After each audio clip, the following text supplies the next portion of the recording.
toda aquela boa prática, esquece, rasga tudo que você aprendeu e vamos pensar no mundo que você vive. Um dia perdido numa startup, numa fintech, é uma semana numa empresa tradicional. E uma semana numa fintech é um mês para uma tradicional.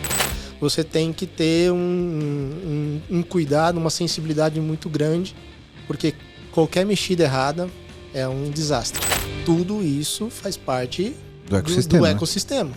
E se você não tiver um olhar crítico, né? Se você não tiver cláusulas, se você não tiver garantia de que isso também faz parte da sua gestão, mesmo que de maneira indireta, né?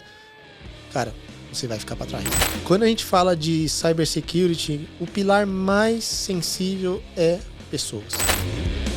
Muito bem, meus amigos do PPT no Compila, estamos aqui para mais um episódio e hoje nós vamos explorar a carreira de um cara, mais um CTO do mês. Legal. Tudo bem, Henrique? Tudo jóia, e você? Beleza? Tudo bem, cara. Prazer ter você aqui. É uma honra estar aqui. História. Falando um pouquinho da minha jornada, da minha carreira e compartilhar um pouco da minha experiência aqui com todo mundo aqui que segue o canal. Show de bola. O Henrique Costa, ele é CTO da Pay4Fun, uma fintech. Isso. Né, que trabalha aqui com um intermediador. Né, não dá spoiler ainda. Né? Tá bom. É um produto que é um intermediador entre as pessoas que querem fazer o pagamento e se divertir na ponta. A gente vai conhecer a história desse cara hoje. Né? Vamos falar um pouco sobre o começo da carreira dele, a gente vai entender os desafios que ele tem de tecnologia, de monitoramento, de escala, de segurança. Vamos falar muito de segurança aqui. Trabalhar com fintech não é fácil, né? Eu sei bem o que é. É o alvo preferido, né, cara? Né? Quando a gente fala de dinheiro, eu acho que brilha os olhos aí dos né? hackers, né? Pois é. Então vamos falar muito desses desafios aqui, vai compartilhar bastante a experiência dele nesse segmento, então não perde o episódio que tá muito bom. Legal. Obrigado, cara. Bora lá. Valeu. Bora!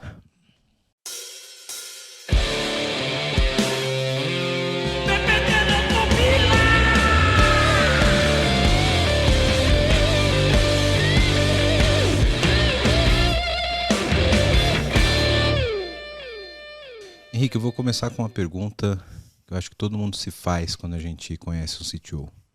Como é que você chegou nessa cadeira? Cara, bom, obrigado aí pela presença, o convite de estar aqui. É um privilégio estar compartilhando minha jornada, a minha experiência. Eu cheguei nessa cadeira, acredito que, como todas as pessoas de liderança na área de tecnologia, enfrentando muita change, muita virada de noite aí, escovando bit, fazendo regra de firewall. Muito deploy sexta-noite. Muito deploy, segurando a bronca ali de alguns DVAs, fazendo uns selects não muito bem vistos, né? E eu lembro até hoje a primeira vez que eu tive contato com o computador, né? Foi... Minha mãe estava grávida da minha irmã. E naquela época, em 1990, minha irmã, ela estava para nascer, e a empresa que a minha mãe trabalhava, ela já tinha aquele conceito, naquela época, um conceito de trabalhar em casa, né? Home office. Home office raízes aí. E aí a empresa simplesmente, na sala de casa, colocou um computador para minha mãe trabalhar. E aí eu vi aquela tela verde e eu falei, cara, o que é esse monstro, né? E dali pra cá foi paixão à primeira vista. E aí eu falei, não, eu vou um dia querer mexer com isso aqui. E aí a vida foi passando, a gente saiu da onde a gente morava.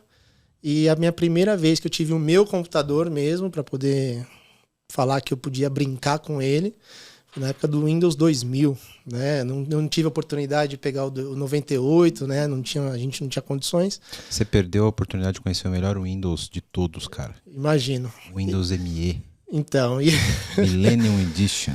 E aí foi bem nessa época aí que meu pai e minha mãe tiveram condições de trazer um computador pessoal pra gente, né? E aí eu comecei a ter a oportunidade de brincar, daquela internet de escada, aquele barulhinho, aquele chiado ali que você ouve até hoje, você não dá aquela saudade, sabe? Quando eu passo no escritório ali na casa do meu pai, ainda eu olho para aquela mesa, eu falo, nossa, eu fiquei várias noites aqui para vir esperar o pulso, o único pulso ali pra gente poder não pagar tão caro a internet, né? Você sabe quantos anos você tem agora? Eu tenho 37. Eu tenho 39. Sabe que a nossa geração é tudo notívago, tudo uma galera noturna. Exato. Você sabe por que é, né? Porque os caras, desde adolescente, ficavam acordados até tarde pra dar meia-noite o cara clicar no Connect ali no IG. E aí fica naquele DDoS, né? Que todo mundo tava nessa tentativa, né? Até meia-noite e 10 ninguém conectava. Aí né? Depois o pessoal começava a normalizar e estabilizava. Você entrava no ICQ nessa época, tipo, 11h30, vazio. Meia-noite, cara, tinha a galera. Todo mundo verdinho, né? Aquela florzinha verdinha. É isso aí. E aí foi isso, né? Fui cada vez mais tendo contato. Tinha, nessa época que a gente não tinha condições, alguns amigos tinham computador, então a gente tinha condições de poder ver aquela máquina funcionando através dessas oportunidades. E aí, depois que entrei de cabeça com isso, no momento de decisão ali de, cara, o que eu vou fazer da vida? Eu falei, não, é isso aqui, eu quero saber o que isso aqui faz, né? E aí entrei na área fui fazer engenharia da computação. Né? Eu comecei ali em 2004, fiz a faculdade, e aí no momento da faculdade fui entrando na área de tecnologia. Comecei como qualquer cara que entra na parte de infra ou na parte de field, né? Trabalhando um pouco mais voltado a atendimento de usuário. E eu tive uma oportunidade na faculdade de um amigo que trabalhava numa telecom. E ele comentou, tá tendo um programa de estágio. Aí me inscrevi e entrei de cabeça na área de cybersecurity. E foi de lá para cá, eu falei, cara, é isso que eu quero, é isso que eu vou investir, vou me desenvolver. E de lá para cá, 100% cybersecurity, passando de diversas... Você começou já em segurança? Comecei direto em segurança. Direto em segurança. Exatamente. Porque a maioria do pessoal de segurança... Ele faz o contrário. Faz o contrário, né? Começa em dev... Começa em dev, faz cagada, aí aprende a cagada e vai pra segurança. Faz em infra, vai mexer com firewall e aí depois começa a trabalhar mais focado em cybersecurity. Eu já entrei em cyber em 2007. E aí em 2007 eu já comecei uma oportunidade de fazer um job rotation nessa empresa e passei ali por diversos pilares da área de cyber. E aí comecei a me especializar, ter contato com gente que tinha já mais experiência, pessoas mais certificadas na área. E aí eu falei, cara, me apaixonei pelo conteúdo, né, pelo domínio ali dessa oportunidade e fui investindo, né, tirar certificações, fui me especializando, passei por outras empresas também com outros tipos de business, né, então saí de uma telecom, fui para uma empresa de consultoria, depois de consultoria que a gente fala que o que você aprende numa empresa de um ritmo diferente, mais devagar, numa consultoria você aprende em meses, né? Tudo. Sim, que você... 10 anos em um. 10 anos em um, exatamente. E aí, saindo dessa consultoria, voltei para o mundo de telecom, onde é um universo assim gigantesco. E depois, outras indústrias, né? Também passando pela parte de pagamentos, né? O mundo financeiro. Numa seguradora também, onde já tinha um certo nível de maturidade de segurança bem implementado, e aí algumas outras oportunidades que foram surgindo. E nesse caminho surgiu a Pay for Fun. Né? Nesse caminho, a Pay for Fun ela nasceu ali de alguns amigos, né, que eles estudaram ali uma forma de resolver um problema do jogador e da casa de apostas. E eu conheço muito bem, né? Tem um amigo meu, pessoal, que existia já próximo ali, morava num prédio, ele morava no outro andar, então... E ele comentou dessa ideia que ele surgiu da Pay for Fun. E eu comecei a apoiar a Pay for Fun em alguns momentos que... Você está desde o começo, então? Estou desde o primeiro cabo que existe na empresa. Desde que você clipou o primeiro RJ45. Exatamente. Né? E passei por cima do forro, eu do piso elevado. Isso aí.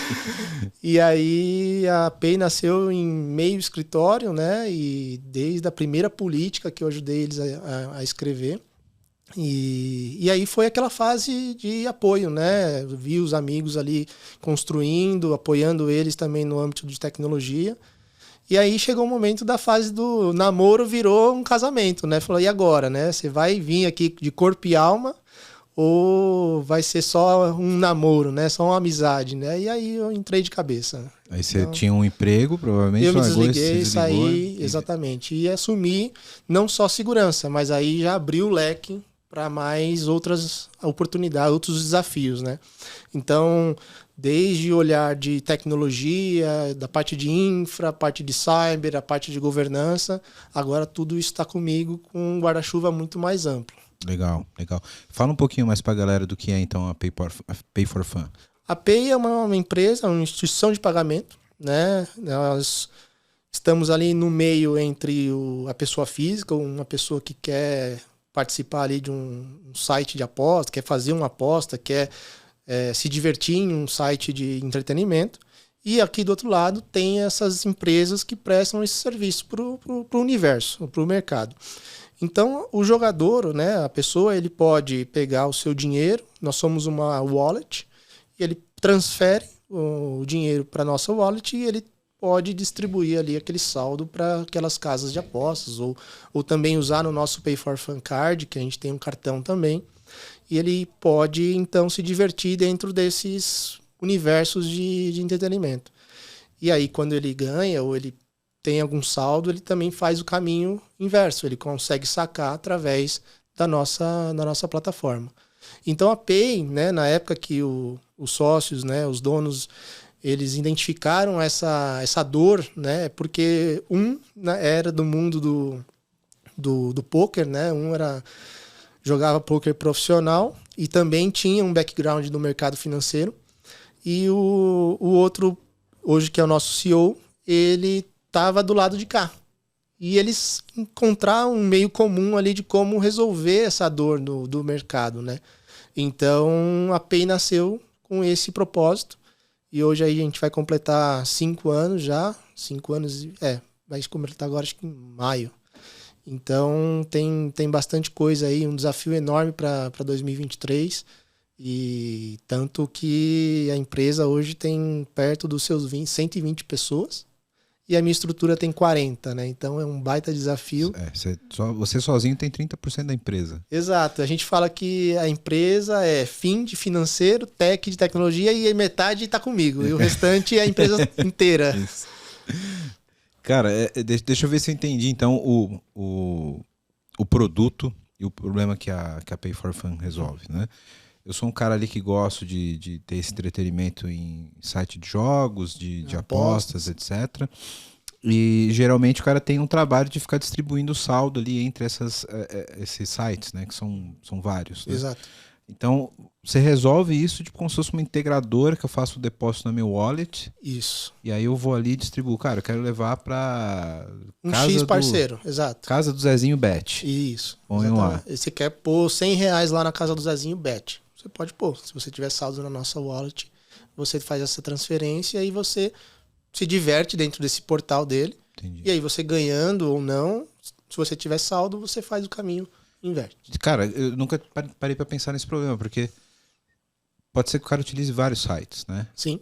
E aí ele pode ter saldo em um, fala, podia pegar aquele saldo e resgatar e jogar para outro. E aí, deve dar um tempo do caralho fazer isso. Exato, né? E nem sempre aquela casa de aposta tem o mesmo método de pagamento, né? Então, você consegue fazer isso com muita agilidade e segurança com a nossa plataforma. Hoje nós temos 370 parceiros integrados à nossa plataforma. Então, são parceiros aí que, se você olhar o Campeonato Brasileiro, por exemplo, os 40 times ali, ou não sei se é 40, todos os times têm uma casa de apostas patrocinando, né? Então, o Brasil está crescendo muito esse mercado, né? Então, a gente está cada vez mais presente com esses parceiros, trazendo aí a nossa plataforma como um método robusto, um método seguro, um método que é fácil de usar, né? E que você pode, de uma maneira, não só para isso, mas também utilizar o nosso card ou usar para outro tipo de entretenimento. E, cara, isso deve dar uma segurança boa pro cara, né? Porque o cara conhece já a empresa que tem o wallet, conhece a Pay for Fun. E aí o cara quer testar um site novo, o cara fica pensando, será que eu boto dinheiro nesse site? Não boto. Né? Então, é tipo o PayPal. Exato. A hora né? que você ganha confiança, o cara vai ficar ali com a gente. Isso, né? exato. Que aí, tipo, como você fica como intermediário, pô, se a Payfor falando, tem esse cara como parceiro, eu posso confiar nesse cara porque eu tô depositando meu dinheiro aqui. Exato. E tem uma relação de transparência, né? Isso aí. Porra, um nicho que eu nunca tinha pensado, hein? Muito bom, cara. E o legal, né, que um dos dois sócios, né, principais, eles tinham a dor e bem oposto, né? A pessoa que estava aqui do lado jogando, né, ali fisicamente num campeonato, né, num torneio, e o outro aqui como um representante de uma casa de apostas, né? Então, eles identificaram essa oportunidade e aí, cara, foi um golaço. A gente tá marcando aí. Legal. Cara, isso me lembra uma fase da minha vida que eu trabalhei já num portal, uma plataforma de jogos. Teve uma época, muitos anos atrás, para mais de 10 anos, né? Não vou citar o nome, mas era muito louco. Era muito louco. Só que eu trabalhava no desenvolvimento da plataforma em si, né? Tinha bingo, tinha apostas e tinha cassino, pôquer, etc. Né? E isso me lembra. Eu fiquei saudosista porque eu programava em AS3 na época. Meu Deus. Com flash, porque as máquinas eram em flash na época. Isso me deu uma nostalgia aqui nesse mercado, bacana. O mundo negro, né, do Flash, né? Cara, agora é tudo HTML5, né? Então, mas era legal o programa em Flash, me deu uma saudade. Né? Isso revela a idade, a barba. Cara, mas legal. E eu tô aqui, eu como arquiteto já tô aqui, eu tô com quase a tua arquitetura inteira na cabeça, aqui, imaginando já como a complexidade de manter um ambiente como esse, né, cara? Porque bastante. E é 100% disponível, né? Não tem muita tempo ali de você ficar numa janela perdendo tempo para você fazer alguma coisa, uma mudança, ou indisponível o serviço para o usuário que pode estar em qualquer lugar do mundo querendo se beneficiar ali e fazer alguma atividade de... É o tipo de público que se você não tem janela de Gmood. Não tem. Porque, tipo, se o cara pode perder uma aposta e ele vai acabar com a tua vida se você... Né? Existe um tipo tem alguns tipos de apostadores, né? E a gente fala que aquele cara que ele tá assistindo o jogo, ele vai olhar para uma possibilidade de escanteio, ele quer transferir o dinheiro na hora, porque ele quer apostar que vai sair um escanteio daquela jogada. E a plataforma tem que estar no ar, tem que estar disponível. E nesse meio tempo, às vezes tá rolando uma change, tá rolando uma mudança e não pode parar. Cara, velho, que loucura isso. Porque você tem campeonatos, né, em qualquer lugar do mundo. Sim. Né? Você está tá na rolando Europa, o tempo todo. tá rolando o tempo todo. Então você tem na América, você tem na Europa, você tem na Ásia, e o cara tá em qualquer fuso horário, né? Ele pode estar apostando num jogo da Europa, né? Então é muito louco. Toda aquela boa prática, esquece, rasga tudo que você aprendeu e vamos pensar no mundo que você vive, né? Então eu falo pro pessoal que um dia perdido numa startup, numa fintech, é uma semana numa empresa tradicional. E uma semana numa fintech é um mês para uma tradicional. Pode pôr mais tempo aí. Né? Porque a gente tem uma velocidade absurda que a gente tem que acompanhar o business, muda toda hora. Né? É um negócio que a cada hora vem um hotfix, vem uma melhoria, vem algo que acabou de fechar e tem que entrar na semana que vem. Ou então vem uma melhoria porque tem um prospect que tá para entrar e é super importante pra gente. Então... É a lancha e o transatlântico, né? Exatamente. Você tá de lancha ali a 1.000.000 por hora, mas é menorzinho, mas tá voando. Né? Exatamente, mas você tem que ter um cuidado, uma sensibilidade muito grande, porque qualquer mexida errada é um desastre. Né? Então é muito sensível, né? O nosso business. Você tem que ter ali um controle, uma capacidade de você observar, de conseguir ter condições de monitorar, de você conseguir implementar ali camadas que você consiga ver cada possível problema que você vai enfrentar, e aí você vai cada vez mais mitigando esses riscos. Eu tenho aqui dois grandes pilares aqui que eu estou imaginando que que você deve trabalhar muito forte como CTO Uhum. e que eu quero detalhar aqui no podcast, ao longo do podcast, não precisa ser tudo agora, mas é a camada de monitoramento e observabilidade. Sim.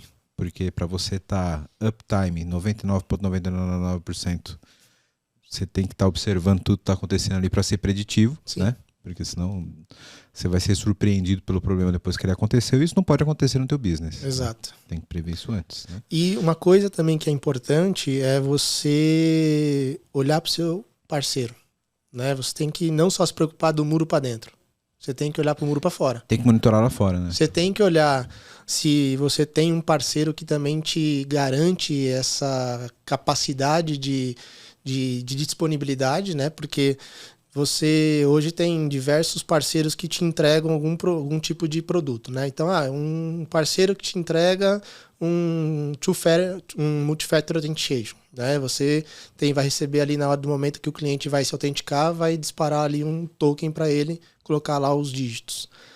Você tem um outro parceiro que cuida da sua infra, você tem um outro parceiro que cuida do seu XYZ serviço.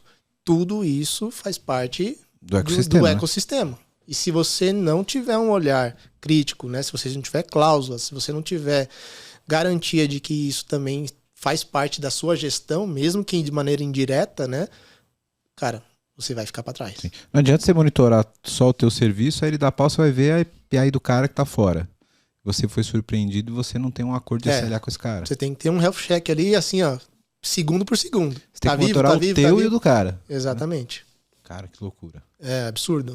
A gente vê a capacidade de que o quanto o nosso serviço é importante nessa,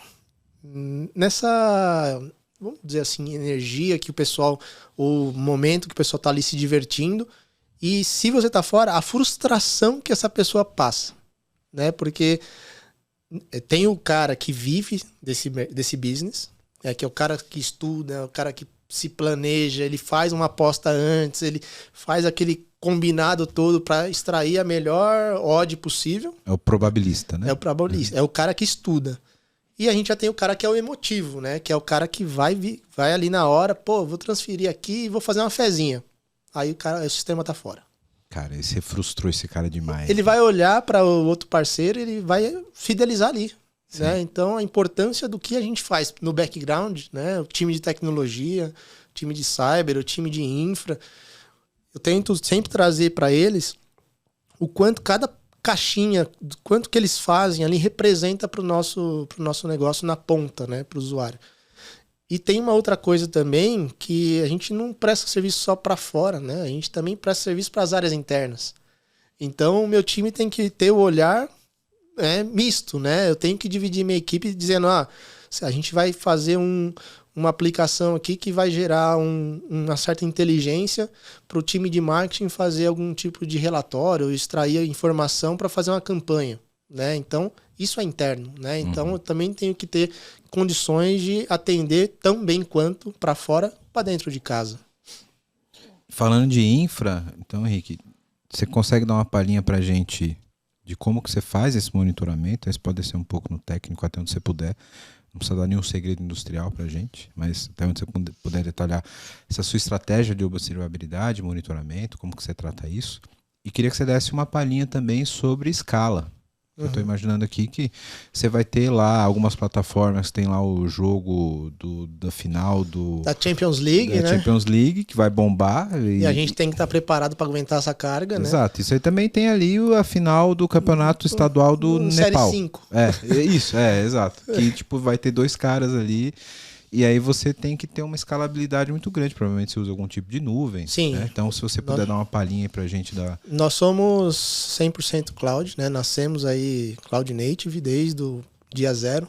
Não imagino como poderia ser diferente. Exatamente. E na época a gente estava hosteado num parceiro e aí fizemos uma migração para um big player. E aí nesse big player a gente começa a ter um ecossistema mais disponível ali, com mais robustez.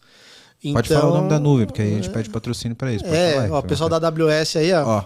Abraço AWS. Tamo junto. Então, o pessoal da AWS aí, a gente escolheu a AWS para hostear o nosso ambiente.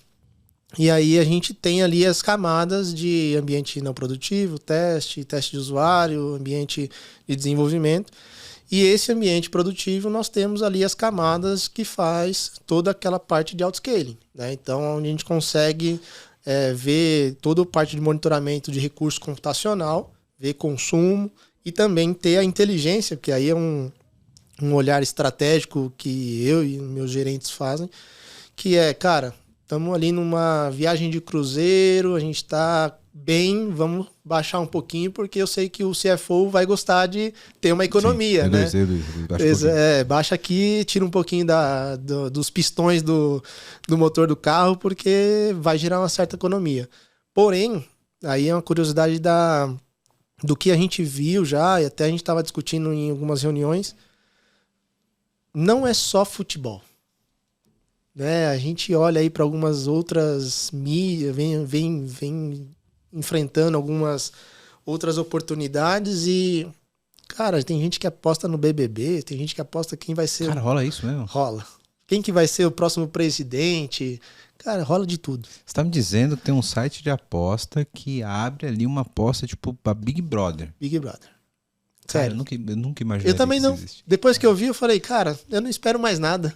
Caraca, cara, você pode ver também, não só aqui no Brasil, mas se você explorar mais esses sites e campeonatos fora do Brasil, você vai ver outros esportes que aqui não tem, né? Então, esgrima, talvez corrida de cachorro, coisas assim, absurdas. Uhum. E agora o que está ganhando força também é o eSports, né? Então, o eSports tem ganhado muito o mercado de apostas também. Então, cada vez mais o pessoal tem explorado mais esse universo aí do eSports. Então, eu não sou muito fã dessas partes de jogos, não sou tão vidrado, mas esse League of Legends, cara, é surreal. Surreal. Caraca, cara, sério. E isso rola aposta na galera que é conhecida ali. Rola aposta. Velho. Nunca poderia imaginar isso. E aí você não tem muita margem de ficar tão ocioso no seu ambiente. Porque não adianta você... Não tem final de campeonato. Não tem, mas eu tenho a Big Brother. Mas rolando. Tem paredão do Big Brother. Cara, surreal. Um ano passado, presidente quem ia ser o presidente do Brasil. Cara, rolou aposta disso? Rola aposta. Caraca, cara. Então, virtualmente você tem que estar preparado para qualquer coisa. Eu tenho que estar preparado a qualquer momento de vir um volume astronômico. Você nem sabe de onde veio. E tem que enfrentar, e tem que segurar. Então a gente tem controles ali dentro dessa camada de escalabilidade que eles são bem ali ariscos, né? Bem sensíveis, ao ponto de qualquer tipo de desvio, ele já tem que escalar tanto vertical como horizontal.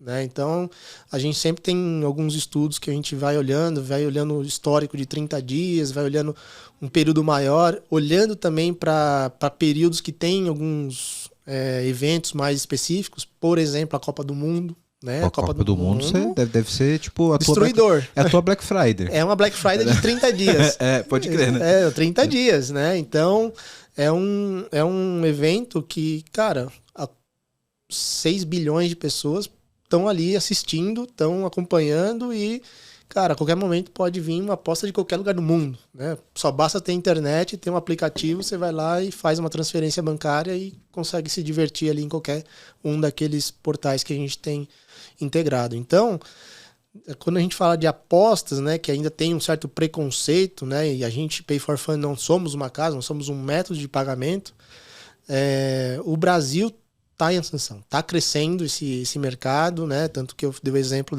dos times de futebol do Campeonato Brasileiro, mas não se limita só a isso, né? Então, a nossa capacidade de resiliência tem que cada vez ser mais forte para aguentar qualquer tipo de estresse.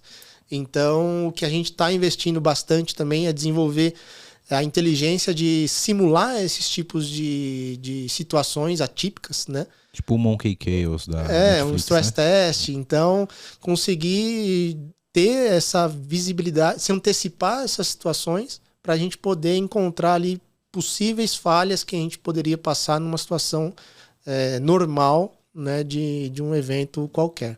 Vem aí, daqui em 2024, vem as Olimpíadas, né? Então, Cara, mais uma Black Friday de 2 meses. De 2 meses por um leque maior de opções de esportes, né? Porque o futebol na Copa do Mundo é aquilo, é só futebol. Isso. E tem um número X de partidas. Exato. Né? E agora as Olimpíadas, não. Você tem diversas modalidades, né? E ali, durante aqueles 2 meses, 1 mês, então fica mais tenso também pra gente. E aí você deve ter um NOC de monitoramento que você tá ali olhando a saúde dos teus serviços, a escala, o tamanho do fluxo, etc. E um cara ali, enfim, claro, a maioria dos processos são automatizados, autoscaling, etc. Self-healing, imagino que você utiliza essas coisas a gente tem investido bastante nessa linha de monitoramento, a gente está fortalecendo mais esses pilares, tem cada vez mais apertado ali os nossos controles, os parceiros, cada vez mais, cara, aqui a missão é crítica sempre, não tem dia de folga. Então, são dias que, por exemplo, na Natal, Ano Novo, dias mais atípicos, é onde a gente aproveita para ter ali mudanças mais críticas, né? Que vai depender ali de alguma parada do ambiente. Então, aonde o pessoal está descansando, a gente está trabalhando mais ainda, né? Com uma situação mais crítica. E também pensando em disponibilidade, né? A gente hoje está disponível ali em 3 regiões geograficamente, né? Então, pensando não também só em reduzir latência, mas também na criticidade da resiliência do ambiente. Então, não só num POP aqui em São Paulo, mas também 2 nos Estados Unidos, justamente para poder atender esse volume. A gente tem muito parceiro do leste europeu, ali da região do continente europeu, então facilita muito essa presença ali no continente americano, né, ali nos Estados Unidos, facilita diminuir essa latência com esses players que estão lá fora. Então, sim, é mais uma questão também de cada ponto que a gente consegue... Você fica multi-região para atender geograficamente todo mundo que tá mais perto. Ali, exatamente. Quero falar com você agora que ainda não conhece a Clever. Clever é uma empresa que já tem mais de 3 milhões de usuários em 30 países com 30 idiomas diferentes, que tem trazido soluções em blockchain, criptomoedas e ativos digitais. O objetivo da Clever é te dar liberdade financeira para operar nesse mercado de cripto.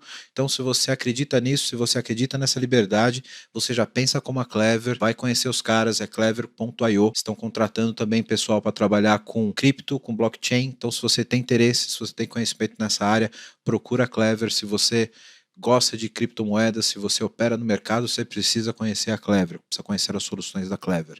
Então, o endereço está aqui embaixo no vídeo. Para quem não está no YouTube, é clever.io. Vai lá, vai conhecer, que realmente é um mercado sensacional.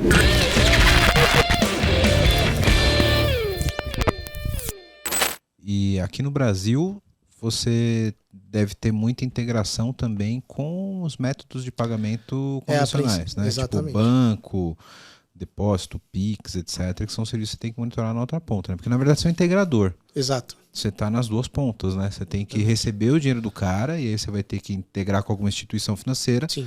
Né? Porque você não tem um caixa eletrônico para o cara depositar o dinheiro direto para você. Exato. E aí você tem que fazer a integração com o cara que vai receber esse aporte, digamos assim, depois lá na ponta, né? Exatamente. Então, assim, a gente aqui no Brasil tem essas integrações com os principais instituições bancárias, né? E eles que fazem todo esse processamento, e aí a gente consegue digitalmente disponibilizar esse saldo para o nosso cliente. Então, como você falou, a gente recebe esse volume de dinheiro e a gente consegue, através da nossa plataforma, ter disponível para o cliente 370 casas de apostas disponível para ele se divertir. Então, a resiliência também desse serviço financeiro é muito importante, né? A gente tem aí players que são desde bancos gigantescos, como também outros que são mais focados no caso, no produto do Pix, né? Que hoje é o meu maior volume, né? Com a vinda do Pix, você vê o quanto o Brasil conseguiu se adaptar a essa tecnologia, né? Esse serviço.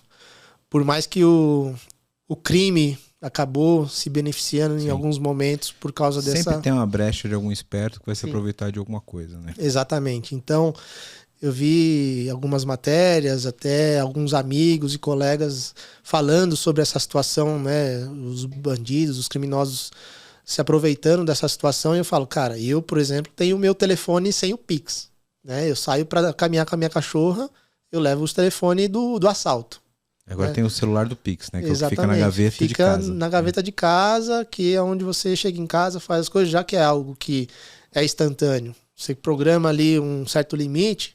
Então, cara, tenta evitar dessa forma. Então, o Pix hoje na nossa operação é mais que 90%. Representa ali do volume que a gente transaciona. A gente também aceita cartão, a gente também tem boleto, mas assim, mais que 90% representa a nossa operação hoje no volume que é o Pix. Cara, já que você falou da situação do Pix, como que é lidar, você que é um cara de segurança, em um mercado que é tão agredido e tão visado assim por ataque e por golpe, né? Porque você tem questões de cybersecurity técnicas de fato, sim, né? Sim. Então você tem que ter uma tua proteção técnica dos seus ativos, sim, ali, mas tem também a questão da engenharia social ali, né? De golpe que a galera vai aplicar e etc, que é muito mais difícil de você conter, porque um firewall bem programado, você tendo conhecimento faz o que tem que fazer, né? Exato. Agora, como que você previne esse outro lado também? Como que vocês lidam com isso lá? Tanto da parte técnica, se você puder dar uma palhinha de quais são as principais prevenções que você utiliza para a galera até se inspirar, né? Deve ter bastante gente de cyber ouvindo a gente. E dessa parte mais humana, dessa parte mais de golpe, como que é lidar com isso?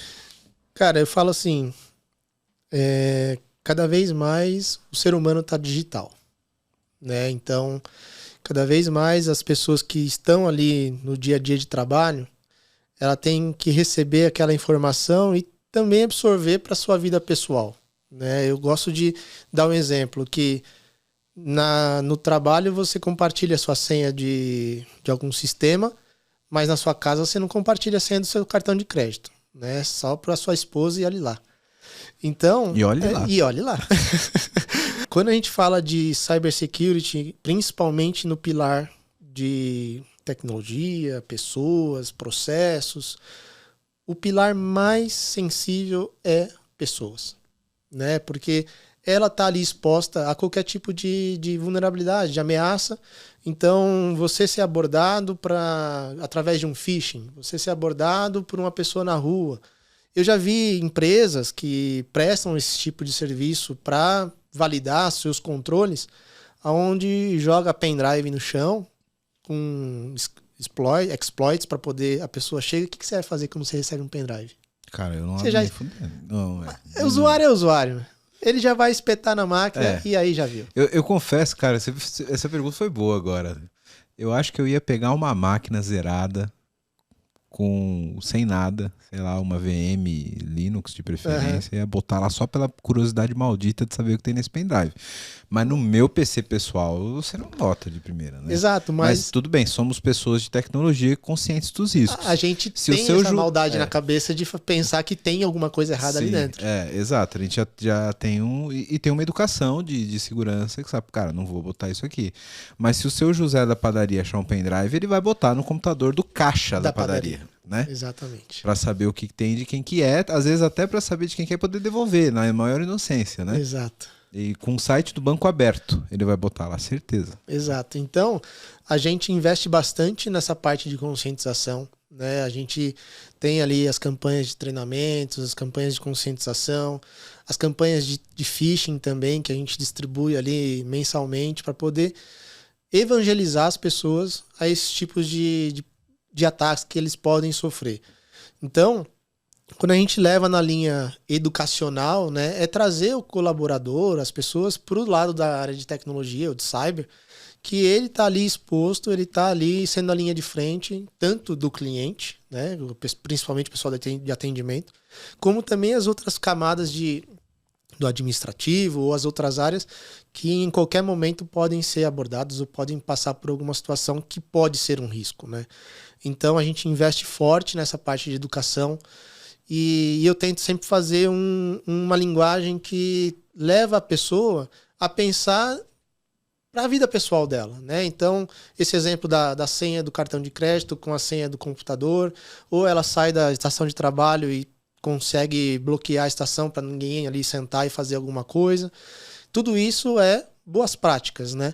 Agora, quando a gente olha para a tecnologia, né, e aí pensando no Pix, pensando em qualquer outro tipo de vulnerabilidade que a gente pode estar exposto, é você ter um olhar de risco bem fazer um deep diving ali em cima do que você está exposto e começar a explorar em controles mitigatórios, né? E segurança, ela é feita por camadas, né? Tem que pensar ali como se fosse uma cebola, e ali cada camada tem que ser uma camada diferente para dificultar a possível exploração daquela vulnerabilidade. Então, é ter os seus firewalls bem implementados, fazendo o que ele tem que fazer, é ter as camadas de proteção de DDoS, é você implementar camadas de autenticação robustas, né? Então, tem um estudo que daqui de 10 a 15 anos não vai ter mais senha, né? A gente fala aí que hoje a gente usa muito aí um SMS que chega para você digitar ali depois que você coloca a sua senha, ou você coloca a sua biometria. Tem muito site que ele trabalha, já não tem senha fixa. Exatamente. Né? Eu posso citar 2 aqui, não vou citar o nome, mas eu lembro de 2, que ele trabalha exatamente como se você fizesse aquele processo de esquecer a senha toda vez que você entra. Então, você vai pôr teu login, ele vai te dar a senha única no e-mail e você entra com aquele código e acabou. Né? Sim. Então você não tem o risco do cara capturar a tua senha porque vai cair no teu e-mail de alguma forma. Né? E é o conceito do cartão, quando você gera um cartão virtual para fazer uma compra única, que os bancos têm feito bastante. Né? Então você tem o seu cartão físico para comprar aí em algum estabelecimento e você bloqueia ele para fazer compra digital. E aí, quando você vai fazer uma compra digital, você gera um número de cartão, que ele vai ficar associado àquele seu físico, e aí você usou, acabou. Não é mais válido, né? Então, são alguns conceitos que algumas instituições bancárias estão empregando.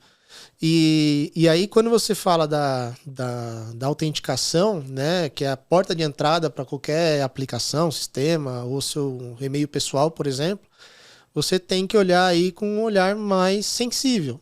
Quando eu falei, daqui a um tempo não vai ter mais senha. Hoje você já usa o seu aparelho telefônico autenticando a sua biometria facial. E tem sido cada vez mais empregado isso, você não forçar, mas evangelizar as pessoas a ter um método a mais de autenticação. Eu uso o Windows para trabalhar, né, no meu dia a dia do trabalho, e hoje eu não lembro a minha senha, porque quando eu abro o meu computador, é a minha face que autentica a minha conta. Isso acontece comigo direto no celular. Porque tudo que é aplicativo, que tem senha e que permite se autenticar pela digital, eu boto a digital. Aí, sei lá, atualizou o sistema operacional, eu tenho que instalar o aplicativo de novo, atualizar. Aí, primeira vez ele vai te pedir a senha, e aí depois da senha você habilita a digital, mas tem que botar a senha. Tipo, 2 anos depois, eu autenticando essa porra com a digital, você vem me perguntar assim, eu não lembro mais, velho. Passou por isso esses dias. Ela trocou o celular, ela falou, puta merda, velho, tem que fazer tudo de novo, não lembro a senha de fazer uma compra aqui, pegar o desconto de um site que a gente vai fazer uma compra. Tem que fazer o reset da senha e faz todo o processo de autenticação. Mas, por outro lado, a gente tem que pensar que o usuário ele está pelo menos sendo instruído a não passar por uma situação de risco ali, né? E no fim, cara, a melhor senha é aquela que nem o usuário sabe. Exato. Então, cara, se você não lembra a senha, tá beleza, ótimo, ninguém continua com a digital, né? Ninguém mais lembra. Né? Exato. Se você não lembra, cara, você não vai colocar em lugar nenhum e tá tudo certo, tá seguro, continua com a tua digital. Exatamente, né? Então, a gente tem cada vez mais fortalecido esse pilar dentro da empresa, né? Eu trago esse olhar mais pessoal também, justamente para poder evitar que as pessoas passem por problemas pessoais, principalmente financeiros, né? O hacker, né, principalmente na vida pessoal nossa, ele quer o quê? Ele quer pegar o seu dinheiro, ele não quer saber se você é o presidente, se você tem condições de autorizar um ataque na Rússia, enfim, ele quer dinheiro, o crime migrou para o mundo digital. É mais fácil o hacker distribuir um phishing para 1 milhão de pessoas e tirar 1 centavo de uma pessoa, ele está de todo mundo que ele conseguir é R$1 milhão na conta dele, sem sair de casa. E o risco é muito menor que botar o revólver na cara de uma pessoa. E a polícia passar ali pra pegar ele? Exato. Se pegar, né? Se pegar. Não, mas o risco ainda é menor, né? Então, a sensação de segurança de quem ataca virtualmente... Ele pode estar em qualquer lugar. É maior do que o cara que te assalta na rua. Exatamente. Né? Uma vez eu tava numa sala de guerra, numa telecom, e eu vi conexões da Ilhas Man. Falei, cara... que a gente tem conexão com um país que é quase no fim do mundo e o que tem aqui, né? Então a gente tem, assim, capacidade de ter a inteligência ali de monitorar, ver o que acontece, né? Isso é um exemplo que a gente estava naquele momento. Eu nem sabia que existia essa ilha aí, velho. Cara, é uma ilha, assim, minúscula no meio do oceano e principalmente é um ambiente, assim, é uma ilha minúscula e é muito famosa pelas corridas de moto que tem lá. E assim, se você olha no YouTube aí essa corrida, você fala, não, os caras correm pra morrer. Eles não correm pra se divertir. Então... E é muito louco, você pensa, tipo, um lugar paradisíaco assim, aí você tem que ficar mais perto, porque pode ser um hacker de sucesso. Exatamente. O cara tá no meio do oceano, tomando um suquinho ali de boa, com o notebook no colo, você fala, pô, esse cara deve ser bom. Não, mas é um hacker. É um hacker bom, o cara tá lá, tipo, vou ficar esperto que esse cara pode ser um risco, né? Exatamente. O cara tá com a carreira bem feita, o cara tá trabalhando no meio de uma ilha paradisíaca. Exato. Nós não estamos, o cara tá lá, né? Então esse cara pode ser um risco. Mas o olhar do hacker, eu tava conversando com o pessoal esses dias, o cara ele tem tempo infinito. O objetivo dele é conseguir alguma brecha, explorar alguma coisa. Oportunidade. É aquele famoso ditado, oportunidade faz o ladrão. Né? Então, a gente está exposto para um mundo, né, como qualquer outra empresa, e ele tem o tempo do mundo que ele quiser para ficar ali caçando qualquer tipo de brecha que ele pode explorar e conseguir algum benefício daquilo. Mas você acha que, por exemplo, o cara meteu um port scan lá no teu portal, lá no teu servidor, e não pegou nada. Ele não vai ficar perdendo muito tempo ali também, né? Ele não pode perder tempo. Ele já pula pro próximo e beleza. Vai. Talvez se ele explorasse, cara, exploit tem de monte, nada é 100% Exato, seguro, né? Com certeza. Mas ele não vai ficar perdendo tempo ali te estudando 3 meses até achar um exploit que poder conseguir passar. Para conseguir passar. Ele vai procurar oportunidade. Se não tem oportunidade, já não deu brecha, né? Aquela coisa, o cara vai, olha uma casa, ele vai assaltar, tem câmera, ele já pulou para a próxima. Tem cachorro, ele já não vou. Exato. Então no digital também tem um pouco disso, né? Tem, certeza. Então ele vê assim o que tá mais fácil e aí ele começa a cavucar. Né? Você olha um site, não tem, eu vou fazer um teste de entrar aqui com o meu usuário e senha. Não tem um fator de autenticação? Cara, já tá mais fácil do que ter que tentar burlar o processo de um segundo fator, ter que receber para poder. Então eu tenho que explorar, hackear o e-mail daquela pessoa que eu sei que tem conta ali, para poder conseguir receber o segundo fator de autenticação e conseguir entrar naquele site que a pessoa tem conta. Então a oportunidade faz o ladrão. Não adianta, ele vai ficar ali disponível, tentando. Você joga no YouTube aí, você tem como hackear o Wi-Fi do meu vizinho, né? Então, tem ferramenta aí que você já consegue fazer isso estralando os dedos. Mas tem outros tipos de ataques que são mais complexos, né?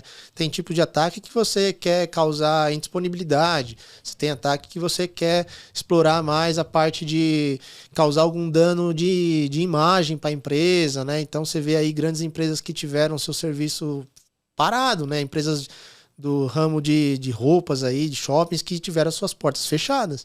Por quê?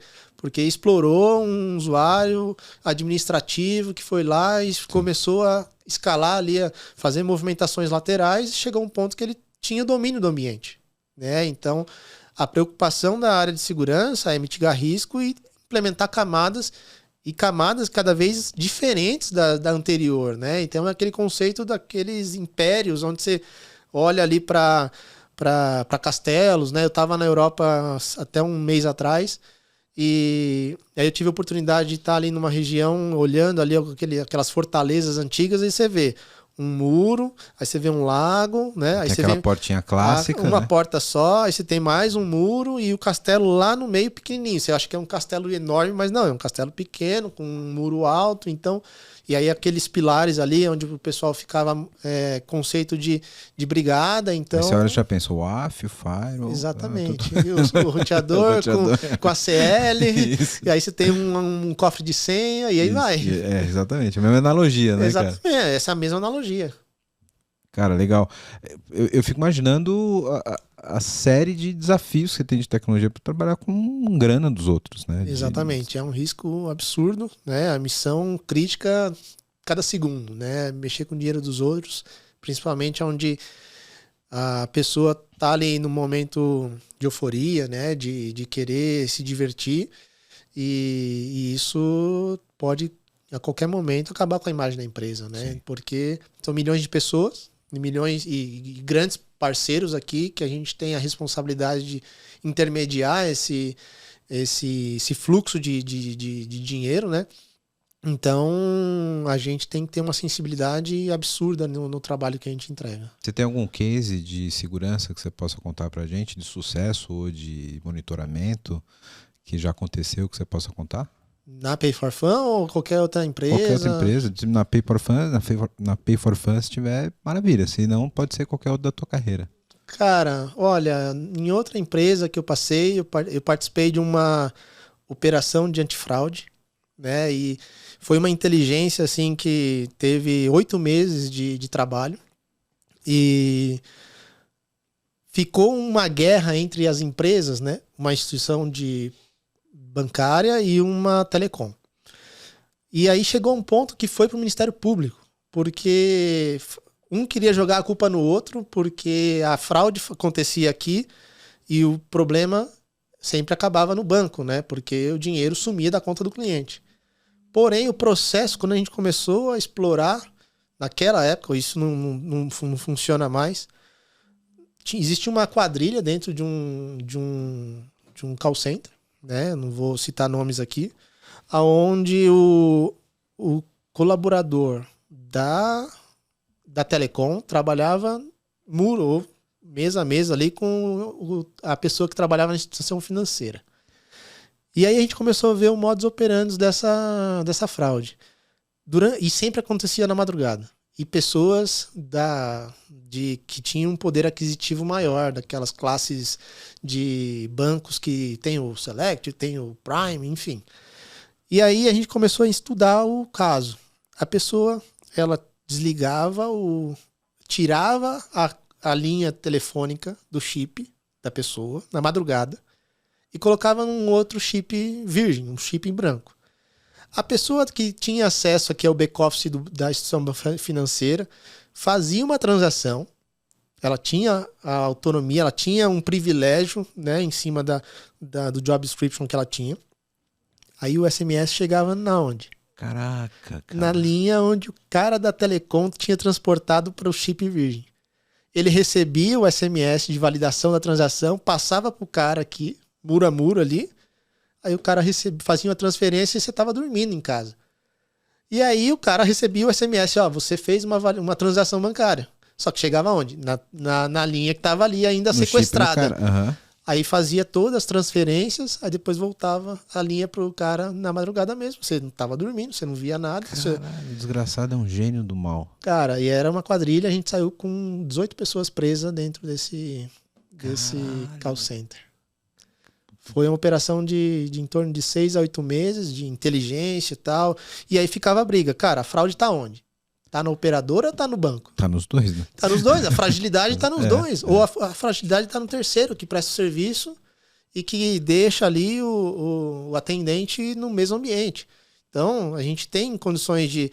onde vai ter a minha operação, o atendimento, não estar no ambiente onde tem operações bancárias. Ponto. Né? Mas mesmo assim não inibe que a pessoa saia da operação, vá lá Sim. almoçar. Ou se fale para o celular. Exato, né? Tem outros controles que a gente consiga implementar e melhorar ali para mitigar esse tipo de risco, mas não é impossível. Né? A gente se fala que segurança é 99,999. Não dá para garantir 100%. Não quer sofrer algum tipo de fraude, não esteja na internet. É a melhor forma. Exatamente. Né? Vai pro Himalaia, fica lá. Vai vender coco na praia. Exato, mas não esteja digitalmente presente. Né? Então, esse foi um baita de um caso aí que a gente conseguiu aí trazer também receita, né? Por causa do que a gente começou a estudar ali e proteger aí o ambiente. Legal. Bom, você que tá vendo esse podcast da hora, tá vendo um monte de problema aqui que a gente tá colocando, né? E quer uma ajuda aí na sua empresa, faz o seguinte, entra no site aqui da VMBears, que a gente pode te ajudar. vmbears.io. Nós somos uma empresa relacionada à arquitetura de soluções, a modernizações de aplicações, também atuamos na frente de DevOps, para ajudar vocês a serem extremamente ágeis. Então, dá uma olhada no nosso site, que vai estar aqui embaixo, vmbears.io. E lá você vai poder ver um pouquinho da nossa história, dos nossos profissionais. E aproveitando, se você for um profissional da área de tecnologia que está afim de trabalhar numa empresa legal, um monte de colega, gente boa e tecnologia de ponta, manda um e-mail para peoplecare@vmbears.io. Aí já. Agora eu quero meu show, velho.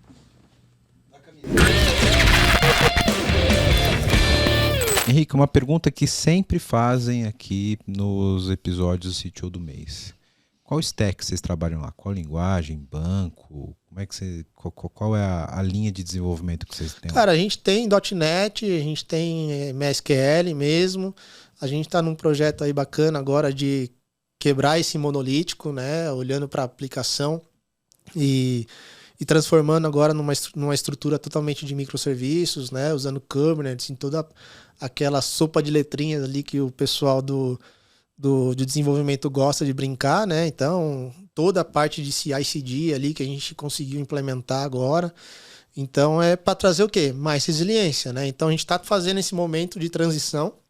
A gente está construindo essa nova arquitetura justamente para poder garantir cada vez mais o próximo do 99,99, tanto a nível de aplicação, melhorar a camada de integração, melhorar a resiliência do serviço e também facilitar as integrações com as outras novas casas, outros parceiros, outros produtos que a gente vai desenvolver aí com o mercado. Legal, legal. Então, o stack basicamente .NET. .NET. Legal, legal. .NET. Funciona muito bem com Kubernetes para escala. Exatamente. Né? Para dar escala aí, que é um grande desafio aí que vocês têm. E que, como você falou, Cloud Native, né? Para escalar tanto horizontalmente quanto verticalmente, vai ser uma grande mão na roda aí para vocês. Exatamente. Sem falar de CI/CD para evitar a janela de mudança e etc. Né, a gente tem agora numa fase de... Como a gente finalizou aqui esse processo de CI/CD, agora a ideia é investir nessa parte de testes automatizados, né? Nessa camada de cada vez mais evoluir o poder de você automatizar os testes, enfrentar, antecipar esses picos de situações, de eventos, né? Que a gente possa ter aí e viver nesses momentos de apostas. Então, a gente tem desenvolvido aí um processo de investir nessa parte de quality assurance do time de desenvolvimento. Então, é cada vez mais entregar, ter condições de estressar mesmo nossas pontas, né, nossas integrações, para que lá na frente a gente não tenha um retrabalho, né? Então, tem muita coisa que ainda é muito manual, né? A gente tem um legado aí grande para a gente melhorar, mas nesse universo de transição para essa nova plataforma, cada vez mais a gente está levando para o mundo automatizado. Show, muito bom. E lá no começo você deu um exemplo de cliente interno que você tem, você pegar um relatório para dar para a área de marketing, etc. Isso já me deixou um flag aqui, que eu preciso perguntar para esse cara como é que eles trabalham dados nessa empresa, né? E a gente está falando de um mercado que ele é basicamente movido a dados, né? Apostas, etc., probabilidade, etc. Como é que vocês trabalham essa estratégia de dados lá? Você tem lá, como você falou, sua base MySQL, ou MSSQL, transacional. Como que você trabalha essa inteligência de data-driven ali, comportamentos, etc.? Hoje a gente tem uma cópia do nosso banco, né? A gente tem uma estrutura de data lake. Então, a gente montou ali uma estrutura onde o pessoal consegue extrair informação. Hoje ainda está muito manual ali, o pessoal tem alguns scripts que já estruturam e distribui ali para o pessoal da área de marketing, trabalhar ali de uma maneira mais inteligente. Porém, o que a gente está trabalhando também em paralelo, tem uma estrutura de dados dentro da minha equipe, onde fica ali focado a melhorar cada vez mais a sanidade dessas informações.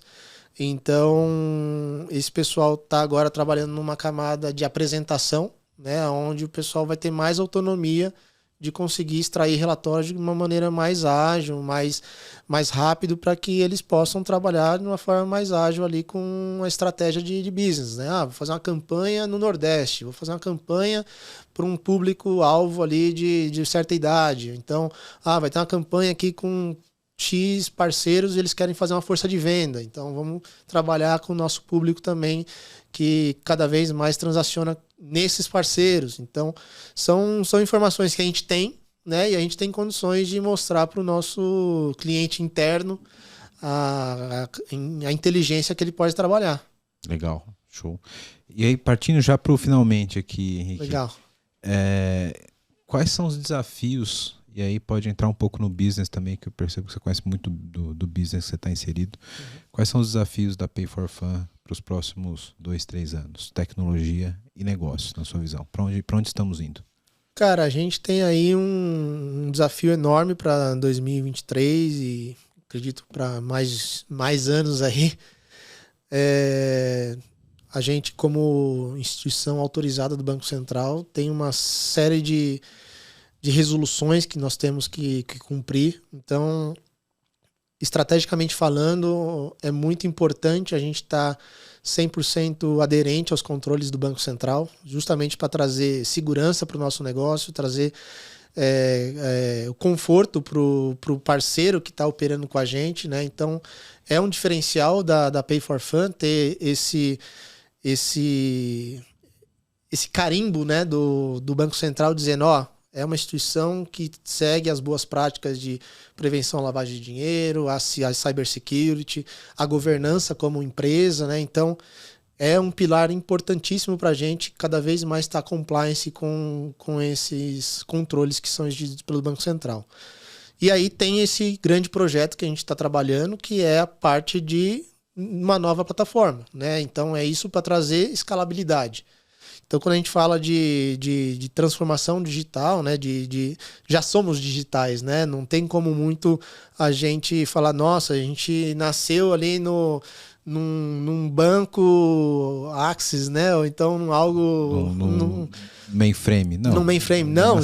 Já nascemos AWS, né? Então, o que a gente tem é cada vez mais resiliência para o nosso business. Então, olhamos para os 4 últimos anos, olhamos que a nossa plataforma tem grandes melhorias e a gente tem condições de transformar tudo isso em uma nova plataforma com uma nova camada de integração, novas camadas de controle, com mais visibilidade, com mais escalabilidade e tudo isso num ambiente único, num ambiente que está bem distribuído, que é um ambiente que eu posso integrar de uma maneira mais ágil para o parceiro, né? E trazendo novos métodos também de pagamento, né? Porque se você olhar só para o Brasil, nós temos já... Nosso grande volume é o Pix. Mas se eu quebrar os horizontes, né, para outros países que a gente pode querer explorar, tem outros países que ainda transacionam a moeda em espécie, né? Então a gente tem que estar preparado para poder ter capacidade de integrar com esse tipo de empresa, né? Legal, show de bola. E aí, Henrique, para o cara que está nos ouvindo agora, que está lá codando, é um desenvolvedor pleno, um cara de segurança, etc., que se espelhe em você, um cara com uma carreira de sucesso, hoje CTO, veio da área de segurança, e o cara te vê como uma motivação. O que esse cara tem que fazer como próximos passos para trilhar um caminho como o seu e vir a ser um CTO, ter uma carreira de liderança no futuro? O que você diria para esse cara que está ouvindo a gente agora? Cara, é assim, né? O ambiente de tecnologia, o pessoal que navega nesse universo, às vezes a gente fala que é o cara que fica ali atrás da porta, só passa pizza, passa água e ele só quer curtir aquilo, quer escrever o código. Mas o ambiente de tecnologia, esse universo todo, ele te dá um leque de opções de você explorar, de você se desenvolver E eu tenho grandes amigos, grandes exemplos de pessoas que têm esse perfil mais introspectivo, tem pessoas que são mais extrovertidas, sabem lidar com pessoas. Então, o mundo de tecnologia ele te dá um oceano para navegar, né? Então, o que eu falo para as pessoas é assim, cara, investe em certificações, investe em conhecimento, investe em você saber cada vez mais entender o business, para você ser uma pessoa diferenciada no que você entrega, né? Porque você pode muito bem fazer muito bem uma linha de código, né? Você escrever um programa, mas do que vai adiantar aquele programa para uma empresa que aquilo ali não faz nada? Que tem que ter um sentido, tem que ter uma ação de negócio. Tem que ter um propósito, né? Então, você tem que fazer muito bem feito, entendendo o seu negócio, né? Então, é importante você ali tá cada vez mais próximo da linha de negócio ali, do pessoal de produtos, você entender as necessidades e conseguir ter esse olhar transformar toda aquela sopa de letrinhas em código, né? E também idioma, cara, idioma na nossa área é fundamental, você se especializar, você ter condições de se comunicar com pessoas de outros países. A gente lá na PEI diversas vezes tem reuniões com pessoas do leste europeu, da Europa, Estados Unidos, aqui América Latina. Então, é essencial, né? A gente fala que pro mercado aqui em São Paulo, MBA já virou faculdade e você falar inglês já é como se fosse obrigação. Mas a gente vê que o mercado ele cobra isso de você conforme o seu crescimento, conforme o seu desenvolvimento. Então, eu falo pro pessoal, cara, oportunidade, investe, né? Conhecimento é algo que não faz mal. Ninguém né? tira de Ninguém você. tira de você. Quando você vai embora, ele não fica no emprego. Ele né? não fica no emprego, exatamente. Você leva junto. É seu. Né? É um tempo que é precioso para você. Show. Cara, parabéns pelo trampo, parabéns pela empresa. Trabalho Obrigado. sensacional. E dá um recado pra galera, quem quiser conhecer mais sobre a Pay for Fun, se você está contratando, você falou que tinha algumas vagas em aberto, como é que a pessoa entra em contato, que a pessoa se interessou pelo serviço, onde ela encontra essas informações? Cara, você pode entrar lá no nosso portal, né, no LinkedIn, você procura nosso ambiente lá da Pay for Fun. Tem também a opção do nosso site, então Instagram, tem todas as mídias aí, nós temos a oportunidade de o pessoal entrar em contato com a gente. Tem o meu perfil no LinkedIn também, então vocês podem entrar em contato. Nós temos... Vai ficar o link aqui embaixo na descrição do episódio. Show de bola. A gente tem aí grandes oportunidades aí de trabalho, a empresa está crescendo. Então, só na minha equipe a gente tem aí algumas vagas em aberto. Então, eu sempre estou ali publicando no LinkedIn, trazendo aí a galera para trabalhar com a gente. Tenho pessoas aí que, cara, eu tenho um jeito de liderança assim, cara, o seu protagonismo é o meu. A gente está aqui no mesmo barco. Se o barco afundar, eu tô no mesmo barco que você, né? Então, eu gosto muito de deixar o pessoal ter o seu protagonismo, ter a sua capacidade de se desenvolver, e eu tô aqui mais para facilitar isso tudo acontecer, né? Então, eu tenho uma sorte muito grande de ter pessoas da minha equipe ali de confiança que tem cada vez mais ganhando espaço dentro da empresa, o pessoal da liderança reconhecendo isso. Então, para mim, é um prazer ouvir os outros falando da minha equipe. Então, cara, vem para a Pay, é um ambiente sensacional de trabalho. Show de bola. Fica aí a oportunidade, a gente vai deixar aqui os links, tanto da página da Pay for Fun, no LinkedIn, tanto do portal deles, aqui o perfil do Henrique também, se você tiver mais alguma dúvida. O cara é uma biblioteca de cybersecurity, então se tem alguma dúvida, manda lá uma DM para ele no LinkedIn que ele vai te atender. Show de bola. Cara, obrigado. Foi um puta papo. Imagina, obrigado a oportunidade. Compartilhar aqui. Show de bola. Obrigado. Legal. Você que ficou até aqui, até o final, não se esqueça de se inscrever no canal, de dar o like aqui no episódio, deixa um comentário, se tiver alguma pergunta para esse cara também pode deixar aqui no comentário no YouTube, no comentário do Spotify, que a gente encaminha para ele. Então, segue a gente nas redes sociais, manda para um amigo que você acha que vai gostar desse episódio, que vai se beneficiar do conteúdo que está aqui. Valorize o criador de conteúdo, daquilo que te agrega alguma informação. Não só o PPT não compila, mas qualquer criador de conteúdo. Dá trabalho fazer essa bagaça. Com certeza. Obrigado, galera. Até o próximo. Valeu. Obrigado. Até mais.